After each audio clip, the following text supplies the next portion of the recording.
வணக்கம் என் அன்பு நேயர்களே, மீண்டும் ஒருமுறை இந்த இனிய மாலை வேளையில் உங்களோடு இணைகிறேன். இது கேள்விகளாயிரம் நேரம். கேள்விகளால் நமது பகுத்தறிவையும் பட்டறிவையும் புதுக்கிக் கொள்ளுகிற நேரம். தேர்தல் களம் சூடுபிடித்திருக்கிறது. பரப்புரைகள் தொடங்கிவிட்டன. அதிமுகவின் சார்பில் முதல்வர் பழனிசாமி அவர்கள் தனது தேர்தல் பிரச்சாரத்தை ஆரம்பித்திருக்கிறார். சில முகநூல் தளங்களில் பார்க்கும்போது அவரது கார் போகும் இடங்களில் மக்கள் இருக்கிறார்களா என்றால் இல்லை. ஆனால் கும்பிட்ட கை அப்படியே இருக்கிறது, மக்கள் இல்லை. யாரை பார்த்து கும்பிடுகிறார் என்ற கேள்வி எழுகிறது. இன்னொரு பக்கம் முகநூலில் வந்த ஒரு பதிவை நான் உங்களுக்கு சுட்டிக்காட்ட விரும்புகிறேன். திரு ஸ்டாலின் அவர்கள் பரப்புரை மேற்கொள்கிறார். சாலையோரத்தில் நின்று கொண்டிருந்த ஒரு வியாபாரி தள்ளு வண்டியை வைத்துக் கொண்டிருக்கிறார். அந்த தள்ளு வண்டியில் வேர்க்கடலை குவித்து வைக்கப்பட்டிருக்கிறது. அந்த வண்டியில் கை வைத்தவாறு நிற்கிறார். இது படம். அந்த படத்தில் வருகிற சில செய்திகள் ஒரு கற்பனையான உரையாடல் போட்டிருக்கிறார்கள். திரு ஸ்டாலின் அவர்கள் தள்ளுவண்டிக்காரரை பார்த்து கேட்கிறார், ஐயா, வியாபாரம் எப்படி இருக்கிறது? இது கற்பனையான உரையாடல். அதற்கு அந்த வண்டிக்காரர் சொல்கிற பதில் உண்மையிலேயே நகைச்சுவையாகவும் இருக்கிறது, மிகவும் ஆழமான அர்த்தம் பொதிந்த பதிலாகவும் இருக்கிறது. முதல்ல உங்கள் கையை எடுங்க சார் அப்படின்னு சொல்கிறார் அந்த தள்ளுவண்டி கடைக்காரர். இதன் உள் அர்த்தம் 1000 அர்த்தங்களை கொண்டது. இந்த இரண்டு அணிகளும் பிரச்சாரத்தை முடுக்கிவிட்டிருக்கிற நிலையில் அம்மா மக்கள் முன்னேற்றக் கழகம் பிணைத்து வைக்கப்பட்டிருக்கிறது. அந்த இயக்கத்துக்குரிய தேர்தல் சின்னம் இன்னமும் வழங்கப்படவில்லை. 26ஆம் தேதி வேட்புமனு தாக்கல் செய்வதற்கான கடைசி நாள். அதற்கு முந்தைய நாள் தான், அதாவது 25ஆம் தேதி தான் சின்னம் எது என்பது தெரிய வரும். இந்த சூழலில் இந்த இரண்டு அணியினரும் மேற்கொள்ளுகிற பரப்புரைகள், அவர்கள் எடுத்து வைக்கிற வாதங்கள், கருத்துக்கள் ஏற்புடையதா என்பது பற்றி நாம் இன்றைக்கு கொஞ்சம் ஆழமாக விவாதிக்க இருக்கிறோம். வழக்கமாக ஒவ்வொரு நாளும் இடம்பெறுகிற குறளின் வரிசையில் இந்த குறள், வாய்மை எனப்படுவது யாதெனின் யாதொன்றும் தீமை இல்லாத சொலல். உண்மை என்று சொல்லப்படுவது எது என்றால் எவர்க்கும் எத்தகைய தீங்கையும் தராத சொற்களை சொல்வதே ஆகும். இங்கே இந்த பரப்புரையின் போது எடுத்து வைக்கப்படுகிற சொற்கள் அந்த மாதிரி இனத்தைச் சேர்ந்ததா? கொஞ்சம் ஆழமாக விவாதிக்க இருக்கிறோம். விவாதத்தில் பங்கேற்று தங்களுடைய கருத்துக்களை சொல்வதற்காக இங்கே 3 விருந்தினர்கள். அவர்களை உங்களுக்கு நான் அறிமுகம் செய்கிறேன். திரு ராஜசேகரன், வழக்கறிஞர், வாய்ஸ் ஆஃப் தமிழ்நாடு நிறுவனர். அவரை அன்போடு வரவேற்கிறேன். வணக்கம். திரு கா ஐயநாதன் அவர்கள் மூத்த பத்திரிகையாளர். அவரையும் அன்போடு வரவேற்கிறேன். வணக்கம். திரு குமார் அவர்கள் சட்ட பஞ்சாயத்து இயக்கத்தைச் சேர்ந்தவரையும் அன்போடு வரவேற்கிறேன். வணக்கம். திரு ஐயநாதன், நான் ஏற்கனவே சொன்னதைப் போல பரப்புரையில் எது வேணாலும் பேசலாம். ஆமாம். ஆனால் எதை பேசுகிறார்கள் என்று மக்கள் உன்னிப்பாக கவனித்துக் கொண்டிருக்கிறார். ஆமாம். நடந்தது என்னங்கிறது தெரியும், நடப்பது என்ன என்பது தெரியும். ஆமாம். அவங்க சொல்கிற ஒவ்வொரு வார்த்தையும் கூர்மையாக கவனிப்பாங்க. நீங்களும் நானும் மறந்திருக்க மாட்டோம், இந்த நாடும் மறந்திருக்காது. கழகங்கள் இல்லாத தமிழகத்தை அமைப்போம் என்பதுதான் பாரதிய ஜனதா கட்சியினுடைய முன்னாள் கோஷம். ஆமாம். கழகங்கள் இல்லாத தமிழகத்தை அமைப்போம் என்று சொன்ன பாரதிய ஜனதாவுக்காக ஒரு கழகம் வாக்கு கேட்டு தருவதியாக வருகிறது. ஒரு வேடிக்கை. அது மட்டுமல்ல, திரு மோடி அவர்கள்தான் இந்தியாவை கட்டி காப்பாற்ற முடியும். மோடி அவர்களோடு நெருக்கமான நல்லுறவு இருந்தால்தான் தமிழகத்துக்கு தேவையான நலத்திட்டங்களை கொண்டு வர முடியும். இப்படிலாம் முதலமைச்சர் பேசிட்டு இருக்காரு. நிதர்சனம் என்ன? ஆமாம், அதாவது இந்த நாட்டு மக்களை, வாக்காளர்களை எந்த விவரம் தெரியாதவர்கள் என்று நினைத்து கொண்டு முதலமைச்சர் பழனிசாமி அவர்கள் பேசிக் கொண்டிருக்கிறார்கள். சரி, இது எப்படி இதை சொல்ல வேண்டும் என்றால் கொடுமையானது. ஒரு 5 ஆண்டுகளுக்கு முன்னால் 2014 அண்ணா திராவிட முன்னேற்ற கழகத்தை தனித்து தேர்தல் களத்திற்கு கொண்டு சென்ற செல்வி ஜெயலலிதா அவர்கள் முழங்கினார். தமிழ்நாட்டினுடைய உரிமை என்பதற்கும் டெல்லிக்கும் இருக்கக்கூடிய இடைவெளியை உணர்ந்த தலைவர் அவர். அவர்தான் சொன்னார், இந்த இந்தியா என்கின்ற அந்த அரசமைப்பில் ஒரு மாநிலம் என்பது ஒரு மிகப்பெரிய ஊதி பெரிதாக்கப்பட்ட நகரசபை என்றார். அப்படியாப்பட்ட ஒரு தெளிவான புரிதல் உள்ள ஒரு தலைவி அவருடைய வழியில் ஆட்சி செய்கின்றேன் என்று வந்திருக்கின்றவர்கள். அதனால்தான் அவர் சொன்னார், இந்த உரிமை தமிழ்நாட்டின் நலன் என்று வரும்பொழுது, மேம்பாடு என்று வரும்பொழுது அந்த மோடியால் அல்ல, இந்த லேடியால் தான் முடியும் என்றார். நீங்க மோடியா தமிழ்நாட்டை சேர்ந்த இந்த லேடியா என்று கேட்ட அம்மா, அந்த அம்மாவின் அரசு என்று சொல்லி கூட இப்ப மோடிக்கு வாக்கு. ஆமா ஆமா, அப்படியே அந்த வார்த்தைகளுக்கு வந்துட்டு அப்ப நான் சொன்னேன், அரசியலையும் தாண்டிய ஒரு ஆழம் அதில் இருக்கின்றது. உன்னுடைய மாநிலத்தினுடைய நலனை காக்கக்கூடியவன் நீ தேர்ந்தெடுக்கக்கூடிய உங்களுடைய தலைவியா இருக்கக்கூடியவங்க தலைவரா இருக்கிறவங்களா தான் முடியுமே முடிய டெல்லி ஒன்றும் உனக்கு உதவாது என்று சொல்லிவிட்டு அரசமைப்பு புரிதலோடு பேசிய வார்த்தைகள் அது அப்படின்னு நான் சொன்னேன். அது வந்துட்டு என்னன்னா 37 இடங்களுக்கான தேர்தல் வெற்றியை கொடுத்தது அதுதான். ஏன்னா அப்ப அவங்க என்ன தூண்டுனாங்க அப்படின்னம்னா, இந்த தமிழ்நாட்டுக்கு இங்கே இருக்கக்கூடிய இந்த வாக்கு கேட்கின்ற இந்த 2 தேசிய கட்சிகள் செய்தது என்ன என்பதை நினைத்துப்பார். நான் செய்தது என்ன, இவங்க செய்தது என்ன அப்படின்னு நினைச்சுப்பாருன்னு தான் சொல்லி வாக்க வச்சாங்க. மோடி வந்தா செஞ்சிருவாரு, காங்கிரஸ் ஆட்சியில அப்படி போன அதை வந்துட்டு ஒரு பகுப்பாய்வுக்கே எடுத்துக்கிறல அவங்க. அப்படியே வச்சு பேசினாங்க, வென்றாங்க.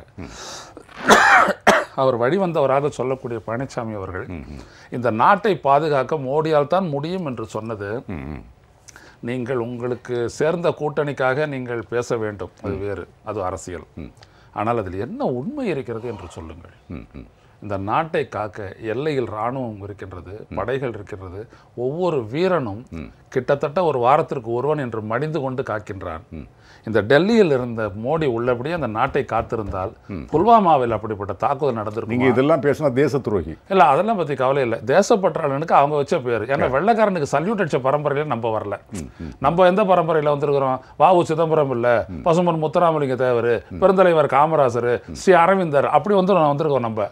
அவங்க வந்துட்டு யாருன்னோம்னா சுதந்திரத்தில் ஏன் கலந்துக்கிற வேஸ்ட்னு சொன்ன ஆர்எஸ்எஸ் தலைவருடைய வழி வந்தவங்க. அவங்க இன்னைக்கு வந்துட்டு சான்றிதழ் கொடுத்துட்டு இருக்கிறாங்க. தேசப்பற்று அப்படின்றது எந்த தாசில்தாரும் கொடுக்கக்கூடிய ஒரு சான்றிதழ் அல்ல. அது இந்த தேசத்தின் மீது அக்கறை கொண்ட ஒவ்வொருவனுக்கும் உரியது. அப்படியேப்பட்டவங்க தான் அந்த இது. அப்போ ஏன் நடந்துச்சு? ஏன் அவ்வளோ பெரிய தாக்குதல் விமானத்தினுடைய தளத்திலேயே பூந்து நடந்துச்சே? அப்போ இதெல்லாம் என்ன அர்த்தம்னு? அப்போது பிரச்சனையை நீங்கள் கையாளவும் தெரியாதவர், பாதுகாப்பு தொடர்பான பிரச்சனைகளையும் கையாள தெரியாதவர், அதனுடைய மூலமான காஷ்மீர் பிரச்சனைக்கும் எதையும் செய்யாத காரணத்தினால் இன்றைக்கு செத்து கொண்டிருக்கின்றார்கள் நமது பாதுகாப்பு படையினர். நமது பாதுகாப்பு படையினர் உயிரிழப்பதை இந்த நாட்டுக்கு பாதுகாப்பதில் உயிர் துறந்தார்கள் என்று சித்தரிக்க முற்படுகிறார்கள்.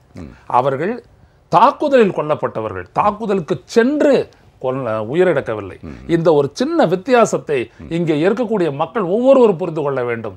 எனவே எடப்பாடி பழனிசாமி இவர்தான் காப்பார் என்று சொல்வதும், இவர் இருந்தால்தான் தமிழ்நாட்டுக்கு நல்லது விளையும் என்று சொன்னால் 14,915 கோடியில் எத்தனை காசு வந்திருக்கிறது என்பதை அவர் விளக்க வேண்டும் மக்களுக்கு. மொத்தம் நீ கேட்டது வந்துட்டு எவ்வளவு? 2,876 ரூபாய். 1,700 ரூபாய் கொடுத்துட்டு முடிச்சுக்கிட்டாங்களே நிவாரணத்துக்கு. அதையே ஃபுல்லா தரலையே. அதுக்கே வந்துட்டு எப்பொழுதும் கொடுக்கக்கூடிய பேரிடர் நிவாரணத்துக்கு கொடுக்கக்கூடிய தொகையை உருவிட்டு மறந்துட்டாங்களே. ஒக்கி புயல் கொடுத்தாங்களா? எதுக்கு இந்திய ஒன்றிய அரசு இந்த தமிழ்நாட்டினுடைய நலன் காக்க, தமிழ்நாட்டினுடைய துயர் துடைக்க கொடுத்ததுன்னு நீங்க சொல்லுங்க. உங்களுடைய தேர்தல் அறிக்கையில் நீங்க என்ன சொல்றீங்க? அந்த நிதி வந்தால்தான், அந்த 14,000 கோடி நிதி வந்தால்தான் மறு கட்டுமானம் செய்ய முடியும், வீடு இழந்தவர்களுக்கெல்லாம் வீடு கட்டி தர முடியும்னு நீங்களே சொல்றீங்களே. அது ஏன் பட்ஜெட் உரை வரைக்கும் சொல்லலை? இன்ன வரைக்கும் சொல்லவே இல்லை. அப்ப அவர் வந்துட்டு காப்பாற்றுவாருன்னு நீங்க எப்படி சொல்றீங்க? இது அம்மாவின் அரசு இருக்கும் வரைக்கும் ஹைட்ரோ கார்பன் திட்டங்கள் இங்கே வராதுன்னு சொன்னீங்களே. பகுதி பகுதியா பிரிச்சு ஏலம் விடுறாங்களே. உங்களுடைய அமைச்சர் காமராஜர் போயிட்டு திருக்காரவாசல்ல போய் பேசினாரு அந்த மக்கள்கிட்ட. நாங்கள் இருக்கிற வரைக்கும் இந்த திட்டம் வராதுன்னு சொன்னாங்களே, எழுதி கொடுக்குறீங்களா ஏன்னு நோட்டை கட்டினாங்களே, ஏன் உங்களுடைய அமைச்சர் ஓடி போனாரு? 24 இடங்களை புதுசாக இப்போ கொடுத்துருக்காங்க. எப்படி அது? உங்களுடைய அரசு தானே கடலூர்லையும் சிதம்பரம் வட்டத்திலையும் வந்துட்டு 45 கிராமங்களை வந்துட்டு எண்ணெய் மண்டலமா ஆக்கிறதுக்கு வந்துட்டு அரசு உத்தரவு போட்டாங்க. ஏன் போட்டீங்க? அப்போ உங்களால் இந்த நாடு தமிழ்நாடு பாதுகாப்பாக இருக்காது. மோடியால் ஒருபோதும் தமிழ்நாடு நல்லா இருக்காது. பாதுகாப்பெல்லாம் அப்புறம் நல்லா இருக்காது. சரி, அது முதல்ல புரிஞ்சுக்கணும். இந்த நாட்டினுடைய தேசிய கட்சிகளால இந்த நாடு நல்லா இருந்ததா இந்த 20 ஆண்டு காலத்துல யாராவது நிரூபணம் பண்ணட்டும், பார்த்துக்கிறோம். இந்த நாட்டை அழிக்கக்கூடிய திட்டங்களுக்கு வித்திட்டது காங்கிரஸ், வேகமாக கொண்டு சென்றது மோடி அரசு. இது இந்த நாட்டுக்கே பொருந்தோம்னா தமிழ்நாட்டுக்கு என்ன? எனவே கேடை இவர் வெத்தலமாக வச்சு கூப்பிடுறாரு. அந்த அளவிற்கு யோசிக்க திராணியற்ற மக்கள் தமிழர்கள் அல்ல. அப்படி யோசிக்க திராணியற்றவர்களாக இருந்தாங்கன்னா 2 கட்சிகளையும் தூக்கி எறிஞ்சிட்டு, இந்தியா முழுவதும் காங்கிரஸ் கட்சி தோத்தது எல்லாருக்கும் தெரியும். தமிழ்நாட்டில் மட்டும்தான் 38 இடங்கள்ல டெபாசிட் போச்சு. அது புரிஞ்சுக்கணும். ஒரு சட்டமன்ற தொகுதியில் வாங்கக்கூடிய வாக்குகளை கூட ஒரு மக்களவை தொகுதியில் வாங்க முடியல அந்த கட்சியாலன்னா அதுக்கு காரணம் செல்வி ஜெயலலிதா இந்த யதார்த்தத்தை புரிந்து பேசியதும் மேற்கொண்ட பரப்புரையும். இதை எடப்பாடி பழனிசாமி அவர்கள் புரிஞ்சுக்கணும். இது அரசியல் அல்ல, வாழ்க்கை எதிர் வாழ்வியல். ஆமாம் குமார், இந்த பக்கம் பார்த்தீங்கன்னா திரு ஸ்டாலின் அவர்கள் மீத்தேன் வராது, நீட்டு இருக்காது, அப்படி அந்த பக்கத்தில் நாங்கள் ஆட்சிக்கு வந்தால் இது யாரால் வந்தது முதல்ல அது பார்க்கணும்ல. இதை தொடங்கியது யார்? தொடர்ந்தது பாரதிய ஜனதா கட்சி அரசு, அது எல்லாருக்கும் தெரியும். தொடங்கி வைத்தது யார்? தொடக்க புள்ளி எங்கே இருந்து? மீத்தேன் திட்டத்துக்கு கையெழுத்து போட்டது இதே ஸ்டாலின் தான் என்று அவர் அணியில் இருக்கக்கூடிய திரு வைகோ அவர்கள் பகிரங்கமாக குற்றம் சாட்டுகிறார். ஆனால் அவரே தொடங்கி வைத்தவரே இன்னைக்கு அதை எதிர்த்து நாங்கள் போராட போகிறோம்னு சொல்கிறது நீங்கள் எப்படி ஏற்க முடியும்? எப்படி நம்ப முடியும்? மக்கள் எப்படி பார்ப்பாங்க அதை? முதல்ல ஸ்டாலின் அவரை பற்றி கேட்குறீங்க. கலைஞர் அவரோட பையனா அப்படின்ற அளவுக்கு தான் அவர் இருக்கார். அவரோட பேச்சில் நாளுக்கு நாள் வந்து உளறல், ஒரு நிலையாக பேச முடியல. ஒரு லீடர்னால் பேசுகிற திறமை முதல்ல இருக்கணும், அதுவே அவர் இழந்திருக்காரு. மக்கள்கிட்ட போய் பேசுகிறாரு. 2 பேரும் தான் பேசுகிறாங்க. இப்போ எடப்பாடியும் அவரும் ஆரம்பிச்சிட்டாரு, ஸ்டாலின் அவரும் ஆரம்பிச்சிட்டாரு. 2 பேரும் சொல்கிற விஷயங்கள் பார்த்தீங்கன்னா, நீங்கள் 2 பேரும் ஆட்சியில் இருந்தப்போ எதெல்லாம் செய்யலையோ மறுபடியும் செய்கிறேன் அப்படின்னு சொல்கிறீங்க. ஆனால் சொல்லும்போது என்ன பொய் சொல்கிறீங்கன்னா, அவங்களோட ஆட்சியில் தான் இது நடக்குது, நாங்கள் வந்தால் மாற்றுவோம் அப்படின்றீங்க. இது எந்த விதத்தில் நான் மக்கள் இதை தான் புரிஞ்சுக்கணும். இவங்க சொல்கிற விஷயங்கள் நீட்டை வந்து கொண்டு வர மாட்டோம் அப்படின்றீங்க இல்லையா? நீட்டுக்கு 2 பேருமே பொறுப்பு. அதாவது இப்போ நீங்கள் அலோவ் பண்ணியிருக்கீங்க, முன்னாடி திமுக பீரியட்லையும் அதுக்கான சட்டம்லாம் போடும்போது நீங்கள் அப்போ இதுலேயே இருந்தீங்க, ஆட்சியிலே இருந்தீங்க. அப்போ எந்த எதிர்ப்பு சொல்லலை, அப்போ எதுவும் சொல்லலை. அதே மாதிரி இந்த மீத்தேன், ஹைட்ரோ கார்பன் எல்லாத்துலேயுமே அவங்களுக்கு உடன்பாடு இருக்குது. இன்றைக்கி வந்து பேசுகிறீங்க இல்லையா? மக்கள் என்ன புரிஞ்சுக்கணுன்னா, இவங்க 2 பேர் சொல்கிற அறிக்கை விட்டுருக்காங்க இல்லையா, அதை ஊடகங்களில் பார்த்து உண்மையிலேயே இவங்க சொல்கிறதுல இருக்க உண்மைத்தன்மை கண்டிப்பாக மக்கள் யோசிக்கணும். அதுக்கு நம்மள மாதிரி ஊடகங்கள் வந்து தினமும் எடுத்து பேசணும். அது ஊடகத்தோட பொறுப்பும் கூட. சரி, அதை நான் பார்க்குறேன். ஸ்டாலின் சொல்கிற சில விஷயங்கள்லாம் பார்க்குறேன். பொதுவாக சொல்கிறேன், இந்த மக்களை கவர்ற மாதிரி லோனை வந்து இந்த எஜுகேஷன் லோனு, ஃபார்மர் லோன் இதெல்லாம் நாங்கள் வந்து ரத்து பண்ணுறோம் அதெல்லாம் சொல்கிறேன். அவங்க அந்த நிலைமைக்கு ஏன் போகிறாங்க? நீங்களும் தானே ஆட்சி புரிஞ்சிங்க, மத்தியிலும் இருந்தீங்க, மாநிலத்திலும் இருந்தீங்க. இன்னமும் இத்தனை வருடம் கழித்தும் நீங்கள் லோனை ரத்து பண்ணுவீங்களான்ற அளவில் இருக்காங்கன்னா, அவங்களோட வருமானம் இல்லாத அளவுக்கு அவங்கள ஏன் இன்னும் வச்சுருக்கீங்க? வறுமை கோட்டுக்கு இவ்வளோ பேர் கீழே இருக்காங்க, யூனிவர்சல் இன்கம் தரோன்றீங்க. உங்களோட நீங்கள் கூட்டணி வச்சுருக்க காங்கிரஸ் சொல்லுது. இன்னும் இவ்வளோ பேருக்கு அந்த சின்ன அமௌண்ட்டு மாதத்துக்கு நீங்கள் கொடுக்குற 1000 ரூபா எதிர்பார்த்து இருக்கிற அளவுக்கு நீங்கள் இன்னும் வச்சுருக்கீங்களா? இது உங்களுக்கே அப்போ இத்தனை வருஷம் நீங்கள் ஒரு குறைந்தபட்ச ஊதியத்தை சம்பாதிக்க முடியாத அளவுக்கு அவங்கள எதுக்கு வச்சுருக்கீங்க? ஆனால் பேசுகிறதுலாம் பார்த்தீங்கன்னா எங்கள் ஆட்சியில் இது பண்ண அது பண்ணணும்னு சொல்கிறீங்க. இப்போ தமிழகத்தில் எடுத்துக்கிட்டிங்கன்னா, இப்போ இந்த 2000 ரூபா கொடுக்குறத பற்றி சொல்லியிருக்காரு. அது மக்கள் தெளிவாக புரிஞ்சுக்கணும். எடப்பாடியார் வந்து நேற்று சொல்லியிருக்காரு, நாங்கள் கொடுக்கலான்னு இருந்தோம், எதிர்க்கட்சிகள் செய்த சதினால எங்களால் கொடுக்க முடியல, எலெக்ஷன் முடிஞ்ச உடனே கொடுக்குறோன்றாரு. இதோட உண்மை என்னென்னா, இவங்க கொடுக்கணுன்னா என்றைக்கும் கொடுக்கலாம். எலெக்ஷன் கமிஷன் கிட்ட அவங்க கேட்டிருக்கிறதுல இது வந்து நோட்டிஃபிகேஷன் முன்னாடியே இவங்க அறிவிச்சிட்டாங்க, அதனால் கொடுக்குறதுல எங்களுக்கு பிரச்சனை இல்லைன்னு சொல்லிட்டாரு. இவர் ஏன் கொடுக்கலன்னா, நாங்கள் சட்ட பஞ்சாயத்து சார்பாக கேஸ் போட்டோம், அதை வந்து தள்ளுபடி பண்ணிடுச்சு ஹைகோர்ட். ஏன் தள்ளுபடி பண்ணிச்சுன்னா, அவங்க சொல்கிறபடி 65 லட்சம் நாங்கள் இல்லைன்னு சொன்னோம், 65 லட்சம் குடும்பங்கள் இங்கே இல்லை அப்படின்னு சொன்னால் அவங்க இருக்குன்னு சொன்னாங்க.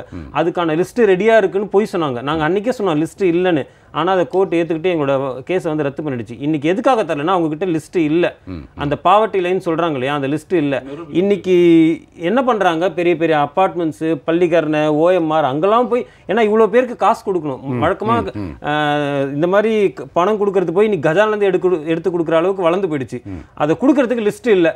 இன்றைக்கி கொடுத்தா பாதி பேருக்கு தான் அக்கௌண்ட் இருக்குது, அவங்களுக்கு போடலாம். என்ன ஆகுனா, பாதி பேருக்கு போட்டால் மீதி பாதி பேர் ஓட்டு போட மாட்டாங்க. இப்போ எனக்கு பக்கத்து வீட்டில் இருக்கவனுக்கு 2000 ரூபா வந்துடுச்சு, எனக்கு வரல, நான் ஓட்டு போடுவேன்னா? அதை எப்படி மாத்திராரு பாருங்க பிரச்சாரத்தில். நான் கொடுக்கலான்னு இருந்தேன், கொடுக்க முடியாமல் சதி பண்ணிட்டாங்க, தேர்தல் முடிஞ்சதுக்கப்புறம் தரேன்றாரு. இது எவ்வளோ? அப்போ மக்கள் வந்து புரிஞ்சுக்கணும், நம்மளோட பணத்தை எடுத்து நம்மக்கிட்ட இப்படி கொடுக்குறேன்னு ஒரு பக்கம் ஓட்டுக்கு பணமாக கொடுக்குறாரு, அது முதல் தப்பு. எப்படி எதிர்கட்சிகள் மேலே சாடுறாரு பாருங்க. நாங்கள் என்ன சொல்கிறோம், நீங்கள் உண்மையிலே வறுமை கோட்டு கீழே இருக்கவங்களுக்கு கொடுங்க. நீங்கள் நம்பரை ஏற்றி 65 லட்சம்னு சொல்லி இந்த பணக்காரங்க இந்த மாதிரி ஓஎம்ஆர் இந்த மாதிரி இதெல்லாம் எடுக்கிறீங்களே, அதுக்கு பதிலாக நலத்திட்டங்களை கொண்டு வாங்களேன். இன்னமும் வந்து நீங்கள் மெடிக்கலில் எங்கே வச்சுருக்கோம், நம்ம ஹெல்த் கேர் எங்கே வச்சுருக்கோம், எஜுகேஷன் எங்கே இன்னமும் எஜுகேஷனில் நம்ம எவ்வளோ ஒதுக்குறோம்? இப்போ 2 கட்சியும் பிஜேபியும் சரி 6% ஒதுக்குன்றீங்க எஜுகேஷனுக்கு. இதை கிட்டத்தட்ட எனக்கு தெரிஞ்சு 30-40 வருஷமாக சொல்லிட்டு இருக்கீங்க 6% ஒதுக்குறோம். 3% தாண்ட மாட்டேது, 2% தாண்ட மாட்டேது. நீங்கள் சொல்கிற அர்த்தத்தை புரிஞ்சு ஒதுக்குறோன்னு தானே சொல்கிறாங்க. அது யாருக்கு ஒதுக்குறாங்க அதையும் நம்ம கேள்வி கேட்க வேண்டியது இருக்குது. இது வந்து மக்கள் தெளிவாக புரிஞ்சுங்க. இவங்களோட தேர்தல் அறிக்கை படிக்கும்போது உண்மையிலே ரொம்ப ஒரு பக்கம் வருத்தமாக இருக்குது, இன்னொரு பக்கம் நகைப்புக்குரியதாக இருக்குது. நீங்கள் எப்படி இந்த மாதிரி நீங்களே அதுக்கு காரணமாக உட்காந்துட்டு முன்னாள் இன்றைக்கி வந்து நாங்கள் மாற்றுறோன்னு சொல்கிறீங்களே, உங்களை நம்பி எப்படி மக்கள் ஓட்டு போடுவாங்கன்றத உங்ககிட்டயே நான் விட்டுடுறேன். சரி திரு ராஜசேகர், இந்த பக்கம் 2 பரப்புரைகள் நடக்குது. நேற்று அம்மா மக்கள் முன்னேற்ற கழகத்தினுடைய துணை பொதுச் செயலாளர் திரு டிடிவி அவர்கள் ஒரு தேர்தல் அறிக்கை விட்டுருந்தாங்க. அதை படிச்சிருப்பீங்கன்னு நினைக்கிறேன். இவங்க மக்கள்கிட்ட போய் பரப்புரை ஆற்ற தொடங்கியாச்சு. சின்னம் கிடைக்காத காரணத்தால் மட்டும் இன்னும் அவர் தேர்தல் சுற்றுப்பயணத்தை தொடங்கலை. ஆனால் இந்த தேர்தல் அறிக்கையே பெரிய ஒரு பிரச்சாரமாக பீரங்கியாக மாறிவிட்டது என்று பொதுமக்களிடம் ஒரு பரவலான கருத்து இருக்குது. இப்போ இவங்க 2 பரப்புரை ஒரு பக்கம், இந்த பக்கம் அம்மா மக்கள் முன்னேற்ற கழகத்தினுடைய தேர்தல் அறிக்கை. அந்த தேர்தல் அறிக்கையை எப்படி பார்க்குறீங்க நீங்கள் உங்களுடைய கண்ணோட்டத்தில்? இல்லை, நீங்கள் வந்து கடந்த கால வரலாறு தேர்தல் அறிக்கையை அறிக்கையாகவே வைத்து அரசியல் செய்தது திமுக. தேர்தல் அறிக்கையில் சொன்னதை செய்தது மறைந்த அம்மையார் முதல்வர் ஜெயலலிதா அவர்கள். அவருடைய பாணியை பின்பற்றி எதெல்லாம் சாத்தியமோ, what is really practical and feasible அப்படின்வாங்க, எது முடியும் எது நடக்கும். சும்மா நான் வந்து மீத்தேனை நிறுத்துகிறேன், இதை பண்ணுறேன், அதை இம்ப்ராக்டிக்கல் விஷயத்த ஸ்டெர்லைட் வந்து உச்சநீதிமன்றத்தில் இருக்குது கேஸாக. நீதிமன்றத்தில் இருக்கிறத இங்கே யாரும் வந்து நாங்கள் இதை நடத்திடுவோம், இன்னொரு இதை நீட்டெல்லாம் யாராலையுமே நீட்டை தடுக்க முடியாது. லெட் அஸ் பி ஹானஸ்ட், ப்ராக்டிக்கலாக நம்ம பேசுவோம். உச்சநீதிமன்ற தீர்ப்பு அமுல்படுத்தி இந்த கடைசியாக இந்த அரசு என்ன பண்ணியிருக்கலாம்னா நீட்டை வந்து டிலே பண்ணியிருக்கலாம். இப்போ அம்மையார் ஜெயலலிதா முதல்வராக இருக்கும்போது இப்போ நீங்கள் பண்ணாதீங்க, சிலபஸை நாங்கள் இன்க்ரீஸ் பண்ணுறோம், ஸ்டாண்டர்ட் ஆஃப் எஜுகேஷன் இன்க்ரீஸ் பண்ணால் தான் மெட்ரிக் படிக்கிற ஸ்டூடெண்ட்ஸ் வந்து அந்த ஸ்டாண்டர்டுக்கு இன்க்ரீஸ் ஆகும். அதனால் கொஞ்ச நாளைக்கு இங்கே தமிழ்நாட்டில் இம்ப்ளிமெண்ட் பண்ணாதீங்க. இதை வந்து எஜுகேஷன் சிஸ்டத்தை மாற்றின பிறகு ஒரு 4-5 இயர்ஸ் 3 இயர்ஸ் அதை எக்ஸ்டெண்ட் பண்ணியிருக்கணும். 1 வருஷம் தான் எக்ஸ்டென்ஷன் பண்ணிவிட்டு அம்மையார் அவர்கள் போன பிறகு அவர் பெயரில் நடக்கிற ஆட்சி எல்லாத்துக்கும் கையெழுத்து போட்டு கொடுத்துட்டாங்க. ஸோ அதனால தான் அனிதா எழுந்தோம். அனிதா மாதிரி பல லட்சம் மாணவிகள் அவங்க 1180 190 எடுத்தவங்களுக்குலாம் நீட்டில் அவங்க they are not competent to right central exam, அதாவது நேஷ்னல் எலிஜிபிலிட்டி என்ட்ரன்ஸ் டெஸ்ட்டை அவங்களால எழுத முடியல. ஏன்னா ஸ்டாண்டர்ட் வந்து ரொம்ப ஹை. நீங்கள் சிபிஎஸ்சியில் படித்தவங்களுக்கே ஃபெயில் ஆகுறாங்க. ஸோ ஸ்டேட் போர்டு சிலபஸில் இருக்கவங்க ஃபெயில். ஸோ இந்த மாதிரி நடக்காத விஷயத்தை பொய்யிலே பிறந்து பொய்யிலே வளர்ந்த புலவர் பெருமான எல்லாரும் இப்போ அரசியல் தேர்தல் நேரத்தில் புலவர்களாக மாறிட்டு இருக்காருங்க. சரி, பொய் பேசணுங்க, பொருந்த பேசணும். அதாவது அண்ட புழுகு ஆகாச புழுகுன்னு சொல்லுவாங்க. அதை நான் உண்மையிலே தேர்தல் பரப்புரையில் தான் பார்த்துக்கிட்டு இருக்கேன். ஒரு புழுகையும் நினச்சா நம்மளுக்கே பயம் வருது. இப்படிலாம் போய் பேச முடியுமா? சயின்டிஃபிக் புழுகு வேறு பேசுகிறாங்க. எல்லாம் வெளிநாட்டிலேருந்து வேறு வெள்ளைக்காரனையும் மற்ற நாட்டுக்காரங்க வச்சு அவங்கள வச்சு கூட சிலர் பண்ணுறாங்க அரசியல். ப்ராக்டிக்கலாக நீங்கள் மக்களுக்கு என்ன செய்ய முடியும், விவசாயிகளுக்கு என்ன செய்ய முடியும், எஜுகேஷனுக்கு பசங்க படிக்கிறதுக்கு என்ன செய்ய முடியும், அவங்களுடைய அடிப்படை ஆதாரம் என்ன, அதை கான்சென்ட்ரேட் பண்ணி இதெல்லாம் நான் வந்து உங்களுக்கு வந்து சரி பண்ணி கொடுப்பேன்னு சொல்கிறது ஒரு தேர்தல் அறிக்கையா?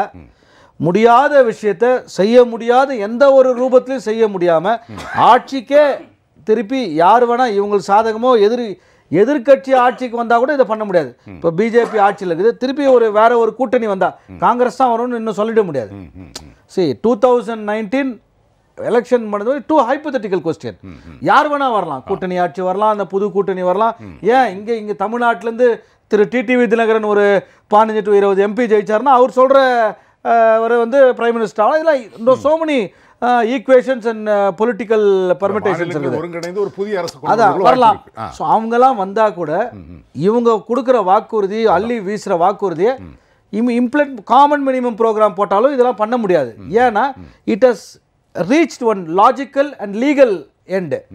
உச்சநீதிமன்றத்தை வரைக்கும் போய் அந்த தீர்ப்பை இம்ப்ளிமெண்ட் என்ன பண்ணலாம், டிலே பண்ணலாம். அதை இம்ப்ளிமெண்ட் பண்ண டிலே பண்ணியிருக்கணும். நிறைய விஷயம் அப்படி பண்ணிருக்கலாம். தமிழ்நாட்டு நலன் கருதி இதெல்லாம் நீங்கள் இப்போ செய்யாதீங்க, இந்த நிலம் வளம் எஜுகேஷன் இதெல்லாம் வந்து நாங்கள் வில் கோப் அப் வித் இது ஸ்டாண்டர்டு அப்படின்னு சொல்லி அதை பண்ணலாம். அதுதான் ப்ராக்டிக்கலாக ஃபீஸிபிள். அதை விட்டுவிட்டு எல்லாத்தையும் அவங்க கையெழுத்து போட்டு கொடுத்துருவாங்க, எல்லாத்தையும் திறந்துருவாங்க. எல்லா அஃபிடவிட்டும் நீதிமன்றத்தில் போடும்போது நாங்கள் இதை செய்கிறோம் அதை செய்யணும்னு வாக்குறுதி கொடுத்துருவாங்க. வெளியில் வந்துட்டு மேடையில் பேசும்போது நாங்கள் இதை செய்ய மாட்டோம், மக்களுக்காக நிற்போன்னா what double speak and double standards. இது வந்து உண்மையிலே மக்களை மட்டும் ஏமாத்தலை, ஒட்டுமொத்த சமுதாயத்தையே நீங்கள் வந்து முட்டாளாக நினைக்கிறீங்க. நீங்கள் ஏமாற்றுறது விட்டுருங்க. நம்மலாம் ஒரு முட்டாளு, நீங்களாம் அரசியல்வாதிகள் மட்டும்தான் புத்திசாலி என்று சொல்வது, இதை தான் திமுக அதிமுக எல்லாரும் பண்ணுறாங்க. ஆனால் திரு டிடிவி தினகரனுடைய தேர்தல் அறிக்கையை பார்த்தீங்கன்னா அதில் வந்து பொய்யும் கிடையாது புரட்டும் கிடையாது. எதெல்லாம் பாசிபிளோ நான் பண்ணுறேங்க, எதெல்லாம் இம்பாசிபிளோ அவர் பேசாமல் சைலண்ட்டாக இருக்கணும்.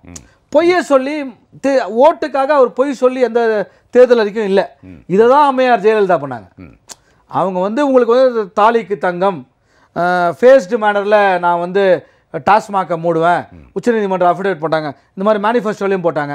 உங்களுக்கு மிக்சி கொடுப்பேன், கிரைண்டர் கொடுப்பேன், அம்மா உணவு ஆரம்பித்து உங்களுக்கு இதை பண்ணுவேன், மினி பஸ் விடுவேன், தண்ணீர் கொடுப்பேன், அம்மா தண்ணீர், இதெல்லாம் இம்மீடியட்டாக அவங்க வந்தவொடனே 100 யூனிட் இது கொடுப்பேன். ஆனால் திரு எடப்பாடி பழனிசாமி அவர்களும் திரு ஸ்டாலின் அவர்களும் கொடுக்கும் வாக்குறுதிகள் எல்லாருமே எல்லா வாக்குறுதிகளுமே காற்றில் எழுதப்பட்ட ஒரு வாக்குறுதி. அதான் மக்கள் பார்க்கிறார்கள், நானும் அப்படி தான் பார்க்குறேன். டிடிவி சொல்கிறது மட்டும்தான் ப்ராக்டிக்கலாக ஒரு நியாயமாக இருக்குது. ஒரு நியாயமாக பேசுவா ஐயா, அப்படி அநியாயத்துக்கு பேசாதுன்னு சொல்லுவாங்க திரும்ப நம்ம கொலோக்கியலாக பேசும்போது.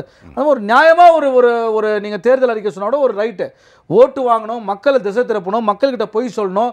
அவங்க ஓட்டு வாங்கிட்டு மிச்சம் பதவிக்கு வந்துட்ட பிறகு 5 வருஷம் மறந்துடுவாங்க மக்களின் எண்ண ஓட்டத்தையும் மக்களின் மெமரியும் ஷார்ட் லிவ்டுன்னு நினச்சி இவங்க பண்ணுறாங்க. இந்த தேர்தல் பொய் சொல்கிறவங்க அத்தனை பேருக்கும் பாருங்கள், அவர் சொல்லும்போது ஒன்று ரொம்ப வருத்தப்பட்டேன் நான். எனக்கு 2000 ரூபாய் கொடுத்து பக்கத்து வீட்டில் 2000 ரூபாய் கொடுத்தா ஓட்டு போடலன்னு. பணம் கொடுக்கறதே ஒரு கேவலமான குற்றம்.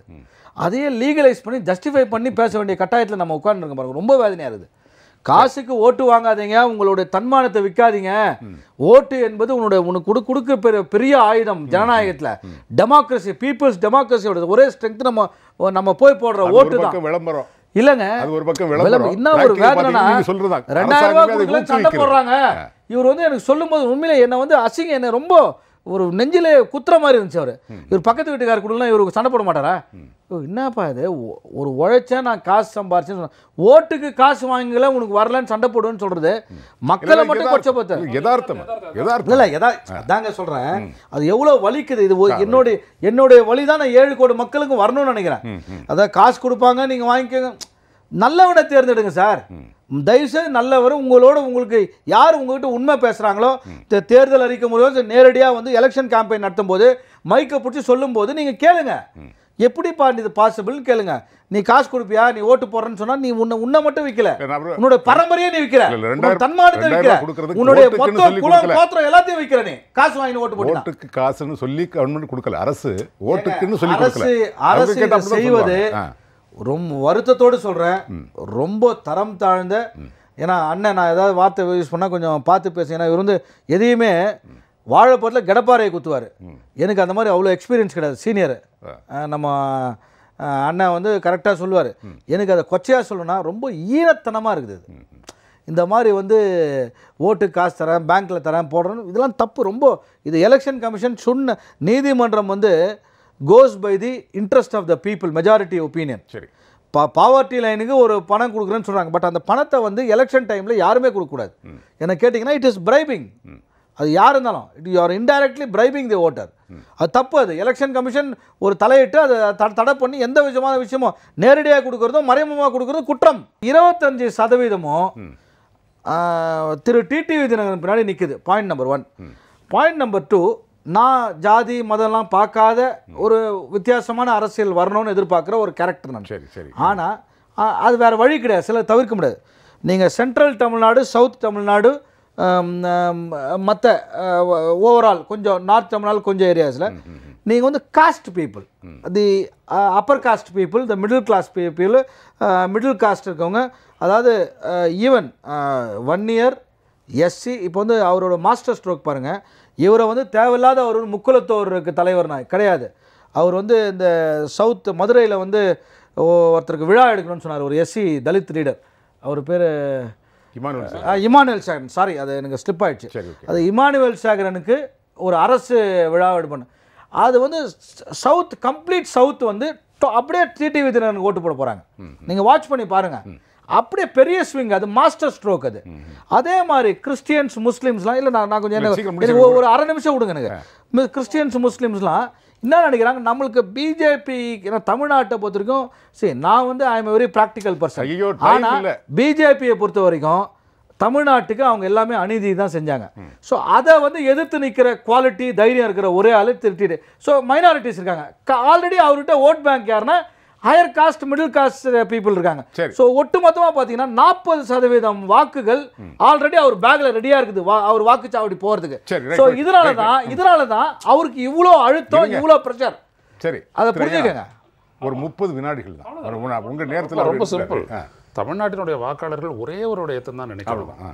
தமிழ்நாட்டினுடைய உரிமைகள், உங்களுடைய வாழ்வுரிமை, நம்முடைய எதிர்காலம் எல்லாம் ஒரு மாநில கட்சியினுடைய தலைமையை பொறுத்தது தான். இந்த இடத்துல நீங்கள் சிந்திச்சு வாக்களிச்சிங்கன்னா போகிறோம், காப்பாற்றிக்கலாம். இதை விட்டுட்டு இந்த தேசியம், மோடி, இந்த ராகுல் காந்தி, இந்திரா காந்தி எல்லாம் போனீங்க அப்படின்னோம்னா, இது ஏற்கனவே 2004 இது வரைக்கும் நடந்த நிகழ்வுகளை எல்லாம் நீங்கள் பாருங்கள். சரி, நீங்கள் புரிஞ்சுக்கலாம். சரி, நல்லது. அரங்கத்துக்கு வந்து அழகான கருத்துக்களை எல்லாம் பதிவு பண்ணியிருக்கீங்க. மூவருக்கும் ஜெயப்ளஸ் தொலைக்காட்சி சார்பில் கம்மியாக பேசுங்க. நன்றி. நேயர்களே, மீண்டும் ஒரு கேள்விகளான நிகழ்ச்சிகள் உங்களை சந்திக்கும் வரை உங்களுக்கு நன்றியும் வணக்கம் சொல்லி விடைபெறுவது உங்கள் எம்ஜே ரகு. வணக்கம் நேயர்களே.